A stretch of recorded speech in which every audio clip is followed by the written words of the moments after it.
হে baby, আমি Huggies. ও সুসু time. ভাল হৈছে যে তুমি পিন্ধি আছা ইণ্ডিয়াছ ফাষ্টেষ্ট এবজৰ্বিং ডাইপাৰ নতুন এক্স চেনেলৰ সৈতে, যি অন্য ডাইপাৰতকৈ শুহে বেছি বেগেতে, গতিকে তোমাৰ স্কিন হৈ ৰয় একদম dry. Huggies, India's fastest absorbing diaper.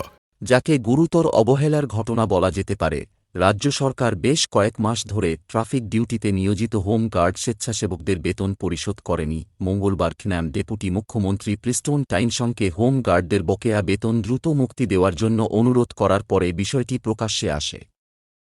টাইনসনকে সম্বোধন করা একটি চিঠিতে খ্যানামের কার্যনির্বাহী সভাপতি জুপানরব বলেছেন, এটা বলার অপেক্ষা রাখে না যে কর্মচারীরা যারা নিয়মিত তাদের বেতন পান না তাদের প্রতিদিনের জন্য সরবরাহ করতে গিয়ে অনেক কষ্টের মধ্য দিয়ে যেতে হয় তাদের পরিবারের চাহিদা। তিনি আরও বলেছেন যে তারা জানতে পেরেছেন যে সরকারের কাছ থেকে অনুমোদনের প্রক্রিয়ায় বিলম্ব হচ্ছে।